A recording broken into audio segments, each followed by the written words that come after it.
Vazhdojmë me temat e rëndësishme të moralit musliman, se si duhet muslimani të jetë i pajisur me moralin islam në jetën e tij të përditshme. Sot të ndalemi ke një temë shumë rëndësishme, një temë e cila neve si besimtar në zgjon pak nga realiteti ku ne jetojmë, pra në kuptimin na bën të jemi prej atyre besimtarëve produktiv në shoqëri, sepse Islami i jep shumë vlerë muslimanit të dobishëm. Për shembull, një hadith profeti sallallahu alaihi wasallam si thot, muslimani i pasur është më i mirë se i varfri, i fortë më i mirë se i dobti, në kuptimin që ke mundësi të bësh mirësi në shoqëri me ato aftësitë dhe begatit që të ka dhënë dhe të ka furnizuar Allahu xhelle shanuhu ve xhelle xhelalu. Prandaj sot do të ndalemi tek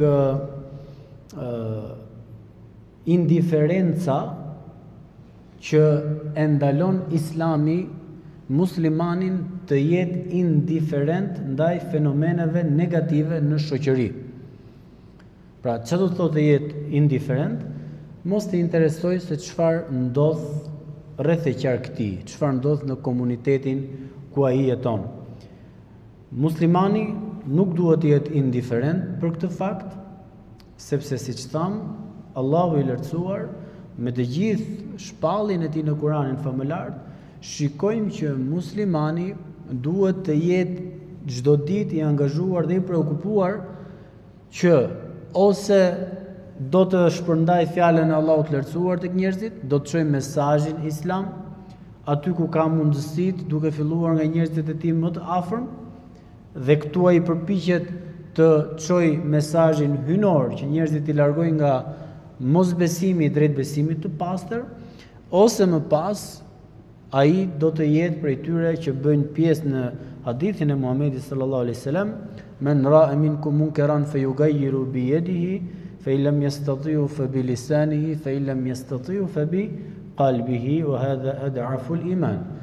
Ose do të bëhet prej tyre që kur e shikon një të keqe, ai e ndalon atë me dorën e vet, vepron ndaj asaj të keqe. Nëse s'ka mundësi për të vepruar, flet ndaj asaj të keqe, ndërgjegjëson njerëzit me anë të fjalës, e nëse s'mundet as të flas, e urren atë me zemrën e tij, por thot, kjo është grada më e dobët e besimit.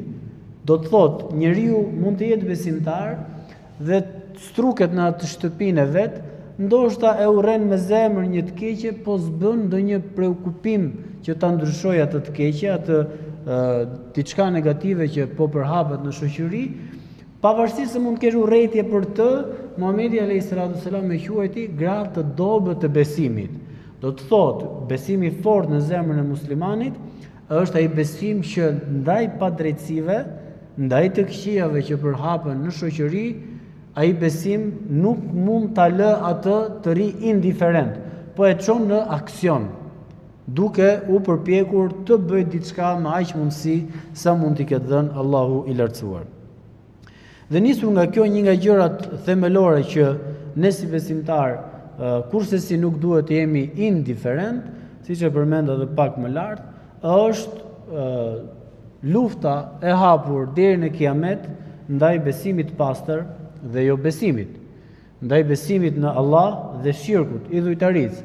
Muslimani nuk mund të rri kurrë indiferent në këtë çështje, në çdo debat, tavolinë, shoqëri, kudo që ndodhet, kur bëhet fjalë për të shpalosur atë çfarë Islami ka në doktrinën e tij, që të besohet Allahu një i vetëm pa shok dhe të besohet Muhamedi sallallahu alaihi wasallam si profeti i fundit, muslimani duhet të kalojë në aksion, të përpiqet me aq sa i ka dhënë Allahu dituri që ta thotë të vërtetën. Dhe kështu, kjo është gjëja thelbësore që gjithë secili prej nesh duhet që të angazhohemi, sepse Muhamedi sallallahu alaihi wasallam ka kërcënuar në një hadith të tij ku thotë, nëse uleni në një vend dhe dëgjoni që shahet Allahu, shahet i dërguari Muhamedi sallallahu alaihi wasallam, dhe ju rrini aty dhe nuk e kundërshtoni, atëherë ju jeni si ta. Atëherë Për çfarë je musliman ti? Mos të mbrosh parimet më thelbësore të besimit tënd në Allahun dhe të dërguarin e tij. Prandaj do të flasësh me ta, do të bësh atë debatin e drejtë me ta, e nëse më pas vazhdojnë, largohu prej ty, thot Muhamedi sallallahu alaihi wasallam. Largohu prej aty. Nuk e punë as me atë shoqëri, as me atë vend, as me atë mexhlis, sepse aty ku shahat i dërguar e Allahut, shahat Allahu i lartësuar, pra muslimani do bëj përpjekjet më pas nëse sa arrin konkluzionet që dëshiron me lehtë Zotit, atëherë ai largohet pikërisht nga ai vend. Kështu muslimani përpiqet që këtë parim themelor të Islamit ta ketë, le të themi, misionin e tij thelbësor, që me sa ka mundësi pra të ndihmojë në lartësimin e fjalës së Allahut të lartësuar. Ne shohim ashtu në traditën e bukur islame që Islami mëson mbi të gjitha kujdesin ndaj të tjerëve.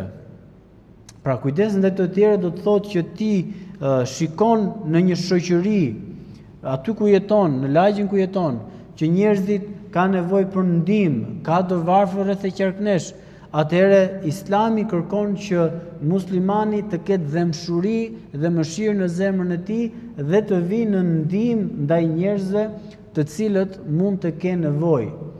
Për fëmijë kjo, për të moshuar kjo, sepse vetë Muhamedi sallallahu alaihi wasallam ishte prej tyre që ishte gjithmonë në shërbim të komunitetit ku ai jetonte. Nuk e lejonte të keqen të përhapej. Çfarë do të thotë nuk e lejon të keqen të përhapej? Po të vësh re, varfëria gjithmonë i çon njerëzit në veprime të pamenduara. Atëherë, nëse është mundësia dikë ta ndihmosh që mos të përfundoj në varfëri ekstreme, nëse Zoti të ka dhënë pasuri, të japësh zekatin tënd, të japësh sadakan tënde, kur vjen Ramazani po ashtu, kur vjen Bajramet po ashtu, të gjitha këto shikojmë që Islami kërkon angazhim social nga besimtari musliman në jetën e përditshme. Thotë Allahu i lartësuar në Kur'an në surën Maide ajetin e 2: "Wa ta'awanu 'alal birri wat taqwa wa la ta'awanu 'alal ithmi wal 'udwan wattaqullaha innallaha shadidul iqab." Dhe ndihmohuni me njëri tjetrin me të mira dhe devotshmëri, e mos e ndihmoni njëri tjetrin në gjunahe dhe armiqësi. Keni frikë Allahun, se me të vërtetë Allahu është ndëshkues i fortë. Sa parim madhështor, nëse do ta ndihmosh dikën, ndihmoje duke këshilluar për të qenë i devotshëm ndaj Allahut të lartësuar, të ketë frikë Allahun i lartësuar, por nga ana tjetër ta ndihmosh atë në të mira, ta ndihmosh të japësh dorë, ti zgjidhësh një altë, ti zgjidhësh një siklet, nëse e ke mundësinë. Nëse jo, një fjalë mirë, një diçka pozitive, mjafton ndoshta ndonjëherë që një njeri t'ja lehtësosh sa do pak barën, por kurse si mos ta ndihmoni njëri tjetrin në të këqija, në gjunahe, në veprime të cilat do ta hidhëronin Allahun e lartësuar. Për shembull, le të shikojmë pak realitetin e lagjeve tona, e cepave të pallatit ndarke. Ç'a bëhet? Mlidhen çuna të ri, mlidhen vajza të reja, o do shahen, o do ofendohen, o do pinë lëndë narkotike. Dhe pikërisht kjo është përgjegjësia jonë që minimalisht ndaj këtyre fëmijëve, ndaj këtyre adoleshentëve, ndaj këtyre të rriturve të thuhet një fjalë, të këshillohet, që ti ta tregosh dhe të demonstrosh Islamin tek ata, që minimalisht sa herë që ata të shikojnë ty, të ndjehen të turpëruar prej teje, ta kujtojnë Allahun e lartësuar. Një shembull shumë të bukur, po ngjosha një ditë një hoxh, tha, po udhëtosha, hoxh i njohur ndërkombëtarisht, po udhëtosha, thotë, me avion në një nga këto linjat e vendeve arabe dhe një vajzë po na shërbente styardesat pijet apo ushqimin që shërbehet zakonisht nëpër avion. Duke qenë se e pyeta nga ishte, më tregoi që ishte nga një vend musliman. Dhe i thash, po mirë, si ja bën që shpërndan alkol këtu në avion? Pra e bëri davetin ky dietari nderuar, e tha fjalën e tij. Dhe përgjigjja që kishte marrë kishte prekur shumë, saqë e tregon me lot në sy dhe tha, të paktën tha, kur përpiqem të shpërndaj alkol, e shpërndaj, tha, me dorën e majtë. e dinte që është një gjuna, po minimalisht e shpërndaj me dorën e majtë, sepse e dim ne, e djathta në Islam është gjithmonë pozitive, është gjithmonë e mira, e majta simbolizon pa pastërtin që ne pastrohemi me gjitha gjërat të kësaj natyre. Por ja pra që edhe me qindra metra, mira metra mbi qell, muslimani e gjen mundësinë që taftoj dikë tek ajo çfarë ka urdhëruar Allahu i lartësuar, për ta çuar dhe për çuar mesazhin. Dhe jo mbi të gjitha, dhe mbi të gjitha e rëndësishme është ta largosh nga ai vend që muslimani mund të jetë duke bërë veprime, duke bërë ka rënë në huti, është në zullum të vetës së tij, duke bërë gjunahe të cilat e idhërojnë Allahun e lartësuar. Prandaj pikërisht Allahu i lartësuar këtu thot mos e ndihmoni njëri tjetrin në të këqija. Pra jo të jesh tashmë ti ka i lagjes që të bashkohesh me ta, edhe ti japësh kuraj apo ti suportosh, por gjithmonë duhet të jesh zëri kundër kur e shikon që një prej gjunave të Allahut të lartësuar, pra një prej gjunave që ka ndaluar Allahu i lartësuar, veprohen në shoqëri. Prandaj shohim që Muhamedi sallallahu alaihi wasallam thot, ai që nuk shqetësohet për çështjet e muslimanëve nuk është prej tyre. Pra kush nuk i qa zemra për çështjen e muslimanëve, por normalisht përgjësia fillon nga dera jonë e shtëpisë, sepse ne i dim situatat ku po ndodhen muslimanët anë e kënd botës aktualisht. Ndonjëherë ne flasim për gjëra shumë madhore, por ama puna duhet filloj, ndryshimi fillon që nga dera jonë e shtëpisë, që nga komshiu i parë që ne kemi, që të jemi prej atyre që zemra jonë shqetësohet për këta njerëz.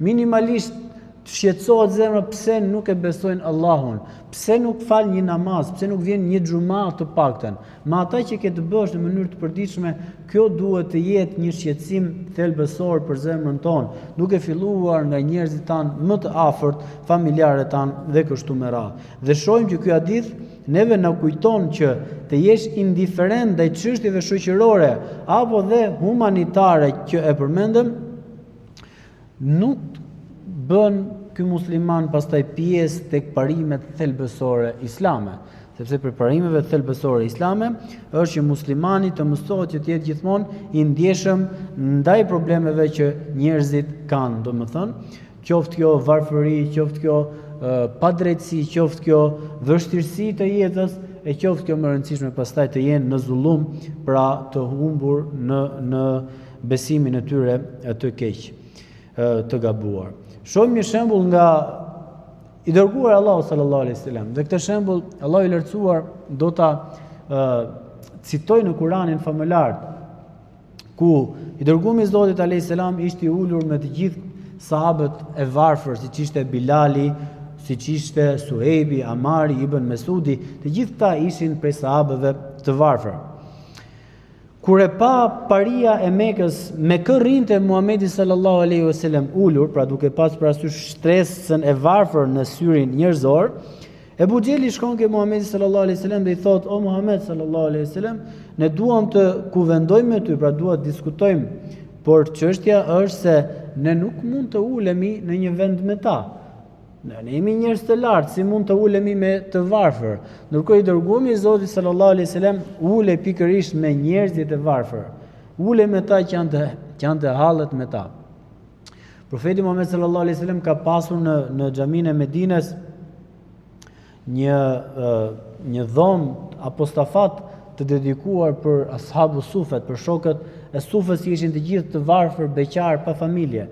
Dhe pikërisht Muhamedi sallallahu alaihi wasallam gjëja thelbësore që bënte ishte që gjatë gjithë ditës ai preokupohej që t'i gjente këtyre nxënës, si i kishte dhënë nxënësit e vet, t'i gjente atyre ushqim, kërkonte nga njerëzit sadaka, kërkonte nga njerëzit zekat, kërkonte nga njerëzit që të jepnin prej pasurisë së tyre dhe nuk e çonte në shtëpinë e vet, por pikë së pari donte që të siguronte këta shokët e tij të varfër që ishin të pakrah, kishin vetëm Muhamedit sallallahu alaihi wasallam, sepse edhe shumica prej tyre kishin ikur nga Mekka për në Medinë dhe Muhamedi sallallahu alaihi wasallam preokupohej pikërisht për hallin e tyre, që t'i jepte ushqim e kështu me radhë.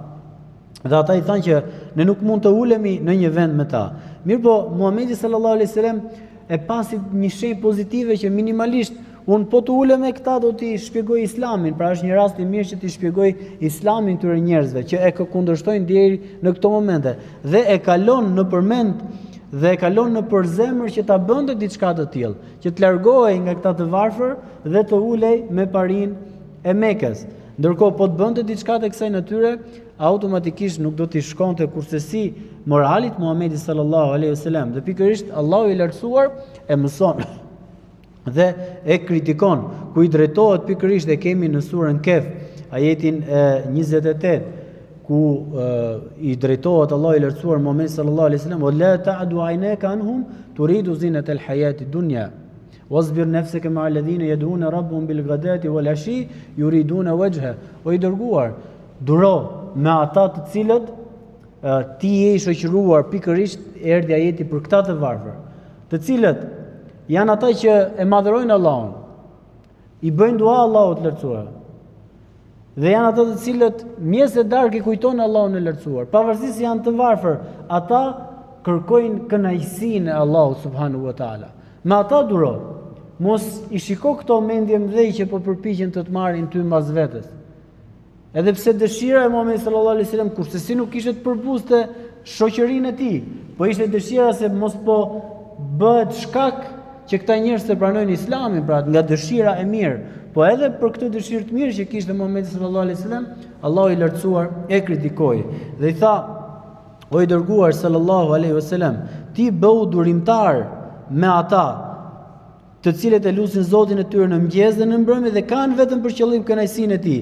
Mos i shmang syt nga ata e të kërkosh bukuritë e jetës së kësaj bote. Dhe mos ju bind atij që ja kemi shmangur zemrën nga përkujtimi ynë dhe është dhënë pas epshit e vet, se puna e tij ka mbaruar", duke ju drejtuar pikërisht Ebu Xehlit. Sepse imagjino të binte pre Muhamedi sallallahu alaihi wasallam e kësaj gjëje, si do ta përdorshin armiqtë e tij më pas, që ja se si Muhamedi sallallahu alaihi wasallam i tradhtoi shokët e tij. E do ta përdornin në favor të politikave të tyre kundërshtuese të pikërisht mesazhit të Muhamedit sallallahu alaihi wasallam. Prandaj kurse si besimtari, pra shikojmë nga shembulli i Muhamedit sallallahu alaihi wasallam që nuk duhet të jetë indiferent, dhe Islami e ndalon që të jesh indiferent ndaj çështjeve shoqërore dhe sidomos ndaj çështjeve të njerëzve të cilët ne kemi të bëjmë në jetën tonë të përditshme. Prandaj është qëllim thelbësor që besimtari duhet të bëjë çmos që të kujdeset për mirëqenien shoqërore. Pra mirëqenia shoqërore do të thotë tash besimtar, ne elhamdulillah kemi begati, mirësi, xhamin e kemi, kushtet i kemi, çdo gjë që ne na lehtëson rrugën për të kryer adhurimet ndaj Allahut të lartësuar. Përderisa i kemi, atëherë kjo është një begati prej Zotit. Po kjo begati duhet ruajtur. Kjo begati duhet mbajtur. Kjo begati duhet falendëruar Allahu i lartësuar dhe duhet bërë shkaqet që kjo begati duhet bërë shkaqet e ndryshme që kjo begati mos të largohet. Dhe gjithë secili për nesh është i preokupuar që të angazhohet në këtë çështje që pikërisht aktivitetet shoqërore që na mbajnë të lidhur gjithë secili prej nesh në atë kryefjalën innamal mu'minuna ikhwa, që besimtarët janë vëllezër, ne duhet të bëjmë çmos me kontributin ton, qoftë kjo financiar, qoftë kontribut fizik, qoftë kontribut e fjalëve që i përmendëm, gjithë secili prej nesh ka obligim që të kontribojë për të mirën e asaj begatie dhe mirësie që neve na ka dhënë Allahu i lartësuar për të rritur mirëqenien shoqërore. Sepse Muhamedi sallallahu alaihi wasallam përgëzoi, dëgjoi tha zhurmat e hapave të një personi në xhenet se ka hequr një ferr nga rruga, ka hequr një pengesë nga rruga.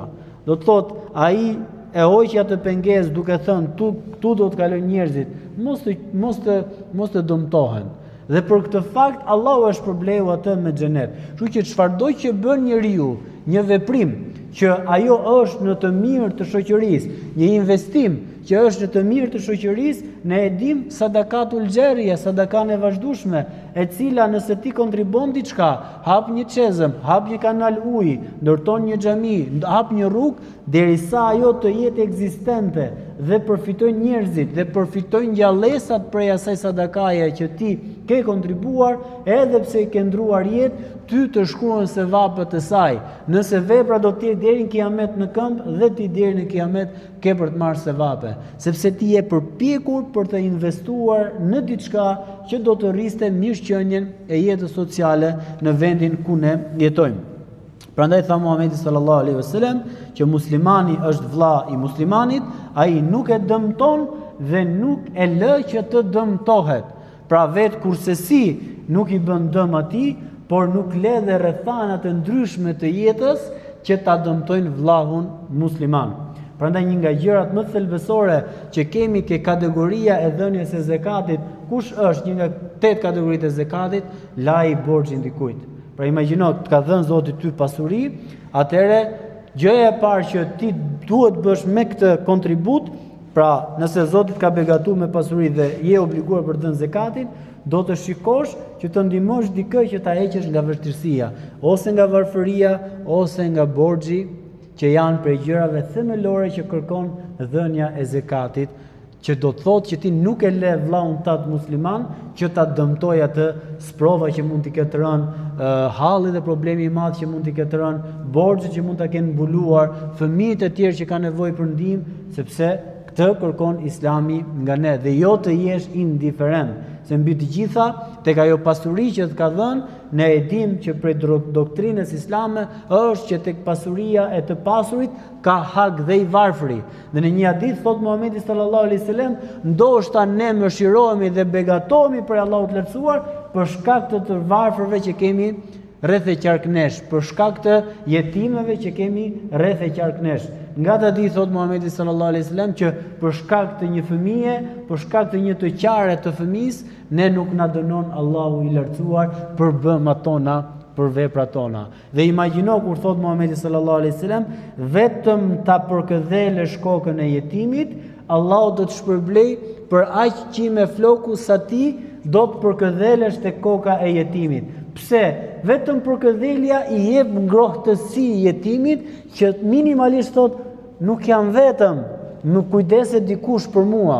E po të shkosh ke kjo familja me jetim si musliman, e ta ndihmosh me ushqime, ta ndihmosh me shkollim, ta ndihmosh t'ia zgjidhësh hallin dhe problemet, çfarë kujton?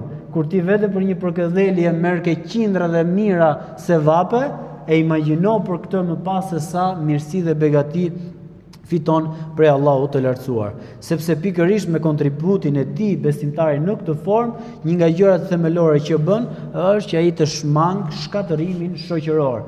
Dhe pikërisht ajo çfarë është primare në Islam që të urdhërosh të mirë dhe të ndalosh nga e keqja, është pikërisht kjo gjë, që të keqes duhet t'i shkosh mbrapa ta sulmosh derisa ta heqësh me gjithë rrënjë, derisa më pas aty të vendosesh të mirën, se ajo therra e cila mund të ketë mbir bashkë me një lule, ndërkohë nuk e le të rritet as lulja, sepse ja han ajo ushqimin. Pa e shkullur atë me rrëj, lulja nuk ka për të lulëzuar kurrë. Kështu është dhe e mira me të keqen. Besimtari me kontributin e tij duhet që të kontribojë në shkatrimin e së keqes që e dëmton shoqërinë nga të gjitha dimensionet pra që po flasim. Ajo çfarë është e rëndësishme është që ne duhet të jemi të ndërgjegjshëm për realitetin ku jetojmë. Muslimani duhet të lexojë mirë situatat ku është, ku ndodhet, si zhvillohet shoqëria, ngjarjet që zhvillohen në shoqërinë ku ne jetojmë.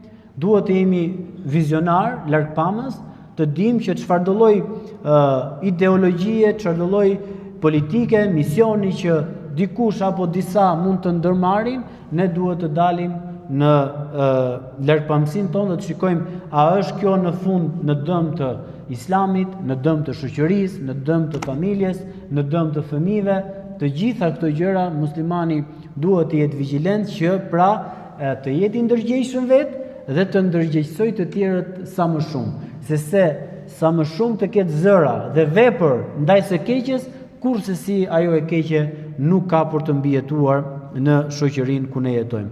Është shumë e rëndësishme prej parimeve islame gjithashtu edhe empatia. Empati do të thotë ta vendosesh vendin tat në vendin e tjetrit. Kjo është një nga gjërat që duhet kultivojmë gjithë secili në zemrën tonë. Pra, po të ishen ti në vendin e tjetrit, a do të doje dhe ti ndihmë, po. Atëherë dije që ai është në vendin ku ti mund të ishe. Prandaj ndihmoje. Prandaj në Islam është shumë e rëndësishme njeriu shef gjithmonë njerëzit poshtë vetes për të falendëruar Allahun për mirësitë që ka, duke parë njerëzit në hall dhe në vështirësi që të falenderojë Allahun e lartësuar për të ditur begatinë në të cilën atë Allahu i lartësuar e ka begatuar. Prandaj është e këshillueshme, siç edhe sahabët e profetit sallallahu alaihi wasallam merrnin pjesë në veprimtaritë shoqërore. Muhamedi sallallahu alaihi wasallam i thriste sahabët, hajde kontriboni për Islam, hajde se do mobilizohemi, hajde se do shkojmë në filan vend, kemi nevojë për këtë aktivitet. I thriste në të mobilizoheshin dhe shikonim ne që sahabët kontribonin me të gjitha mirësitë, begatit që i kishte furnizuar Allahu i lartësuar prej pasurisë së tyre. Dhe kështu patjetër ne në këtë formë duhet që edhe të edukojmë veten tonë me sinqeritet në këtë çështje, por mbi të gjitha edhe duhet që të edukojmë brezat, fëmijët tanë, sepse nëse ne fëmijët tanë do t'i edukojmë me këtë formë, duke qenë ata të kujdesur për të tjerët, duke ndihmuar ata të tjerët, duke na parë ne duke bërë aktivitete të kësaj natyre, atëherë dimë që kemi për të rritur brezat të mirë të fëmijëve, që patjetër ata do të jenë, le të themi, pasardhësit tanë që do ta vazhdojnë këtë mision të shenjtë të Islamit në tokë. Shohim që Muhamedi sallallahu alaihi wasallam e këshillon bashkëshortën e tij ku i thot: "O Aisha, duaj të varfrit dhe afro me ta. Kështu Allahu thot do të të afroj pranë vetes së tij."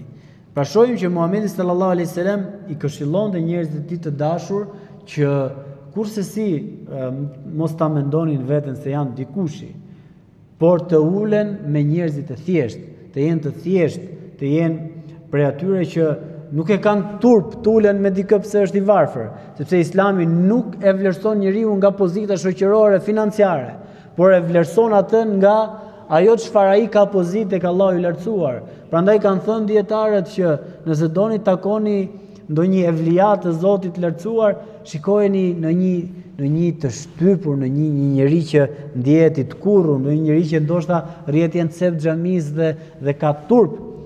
Dhe po të shikosh në Kur'anin famullar ka një ajet shumë madhështor dhe thotë që besimtarët e sinqertë që ishin në kohën e Profetit sallallahu alaihi wasallam nuk lypnin, por po të shikosh ti në fytyrat e tyre e kupton që ata kanë nevojë, por ata kursesi nuk e tregonin veten e tyre që kanë nevojë, i vinte zor.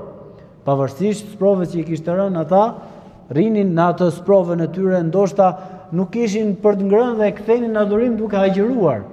Ndërkohë Allahu i përmend se pikërisht ata janë ata që janë primar për të ndihmuar. Ndonjëherë ne ndihmojmë ata që na kërkojnë, por më i pak ato mund të jenë ndoshta më të pasur se sa ne, se e kanë kthyer në biznes këtë punë apo e kanë kthyer në profesion, ndërkohë me të vërtetë ka njerëz që nuk i ndihet zëri, por që mund të jenë pikën e hallit, që për këtë thot Kurani famullar, u lumtoni që t'i zgjidhni hallën këtyre njerëzve, se ndoshta aty mund të takosh ndonjë evlia të Allahut të lartësuar, edhe me të vërtetë përfiton edhe ti prej tij, domethënë. Kështu të dashur besimtar, ka një këshill të bukur profeti sallallahu alaihi wasallam për ta përmbyllur ndaj Ebu Dher el-Gifarit, i cili thot: "Miku im Muhamedi sallallahu alaihi wasallam më ka porositur thot për 7 gjëra, ku 3-4 gjëra kanë të bëjnë me temën tonë. Dhe thot: më urdhëroi që ti dua të varfrit dhe të qëndroj pranë tyre. Ti duash dhe të qëndrosh pranë tyre. Më urdhëroi të shoh ata që janë më poshtë se unë dhe jo ato që janë më lart se unë, në pasuri, pozitë apo dhe me shëndet. Që të jesh gjithmonë falendërues ndaj mirësive të Allahut të lartësuar. Më urdhëroi të sillem mirë me të afërmit dhe të vizitoj ata, edhe nëse ata ma kthejnë shpinën. Gjëja më vështirë që mund të bëhet, egoja nuk na le. Po unë i shkova një herë për vizitë, prap 2 hera ai smerdhi. Edhe i shkëpusin pastaj marrëdhëniet. Jo, edhe nëse ta kthejnë shpinën, ti për hadër të Allahut të lartësuar, pra këshillohesh që ti mbash lidhjet farifesnore. Më urdhëroi gjithashtu që të mos tu kërkoj thot asgjë të tjerëve. Më urdhëroi të them të vërtetën edhe nëse është e idhur. Më urdhëroi që për hir të Allahut të mos i druhem asnjë qortuesi dhe po ashtu më urdhëroi që të them sa më shumë la haula wala quwata illa billah, sepse kjo është një nga dhikret e cila patjetër duhet bërë gjithmonë kur njeriu ka një hall do të ndryshojë gjendjen e tij, sepse ky dhikr do të thotë nuk ka ndihmë dhe pushtet përveç se nga ana e Allahut lartësuar që mundet ta ndryshojë gjendjen dhe situatën. Dhe siç e shikojmë, prej moralit të bukur të muslimanit është që të jetë një njeri i dobishëm në shoqëri, të jetë një njeri i cili bën sadopak punë të cilat me të vërtet do t'i vinë në dobi familjes e tij, farefisit e tij dhe shoqërisë në përgjithësi, ku patjetër e kundërta, të rish i strukur, të jesh besimtar që rri vetëm brenda 4 mureve të xhamisë. Siç tha Muhamedi sallallahu alaihi wasallam, ka një ngjarje me Muhamedin sallallahu alaihi wasallam, ku vjen një burrë dhe falet në xhami. Sahabët e xhelozuan, veshja e bukur, namazi i përqendruar. Profeti alayhis salam e pyeti, kush është filani? Se çdo ditë në xhami. Filani jeton me vllajin, tha. Vllai i tij merret me tregti drush. Shkon në pyll, bën dru, ngarkon kafshën, vjen në qytet poshtë, e shet, mba familjen e vet, mba edhe vllaun e tij. Domethënë, ky rri gjithë ditën në xhami falet, vllau i tij punon, mba dhe këtë me pasuri, dhe tha Muhamedi sallallahu alaihi wasallam, vallahi tha vllai i tij është më mirë se ky, tha. Sepse ai sakrifikon nga koha e vet, nga fiziku i vet, nga energjia e vet, është dhe besimtar, e fal dhe namazin, biles ajo që themi ne, ka një hadith profeti sallallahu alaihi wasallam që këshillohet namazi të falet në xhami 27 herë, më shumë 25 apo 27 herë më shumë në grada, por ka thënë Muhamedi sallallahu alaihi wasallam, kush e fal namazin në vendin e punës së tij, ka të njëjtat grada. Sepse ti je kontributor për të rritur mirëqenien e familjes tënde në rrugë halal. E sidomos sot kur përfitimi në rrugë halal mund të jetë shumë i vështirë dhe ti prapë sakrifikon. Ndoshta e fal namazin një herë aty, një herë këtu, por dije përderisa je në shërbim të familjes, për të rritur fëmijët me halal, për t'i edukuar ata siç duhet, sakrifikon nga energjia, nga puna jote, atëherë dije që tek Allahu i lartësuar ke një pozitë më të madhe, ndryshe nga ai që rri si parazit gjithë ditën në xhami, edhe nuk ka punë tjetër vetëm se të rrihet të merret me llavët e njerëzve, sepse kush nuk punon do të flas. Ai që flet, ai që punon s'ka kohë me fol. Nuk i del koha. Dhe këtu shohim disa dimensione shumë të larta të moralit të muslimanit që duhet t'i ketë në jetën e tij të përditshme, ku elus Allahun xhaleshanu na bëj për atyre që janë produktiv në shoqëri dhe kurse për atyre që janë në dëm të tjerëve apo përfitojnë nga kurrizi i të tjerëve, elusim Allahun e lartësuar ta bëj Muhamedit sallallahu alaihi wasallam shembull të jetëve tona në çdo detaj, na bëj për atyre që jetojnë me fjalën la ilaha illallah Muhammed Rasulullah dhe largohemi nga kjo botë në fjalën la ilaha illallah Muhammed Rasulullah. Allahu ju shpërblet me të mira, wa sallallahu ala sayyidina Muhammad wa ala alihi wa sahbihi.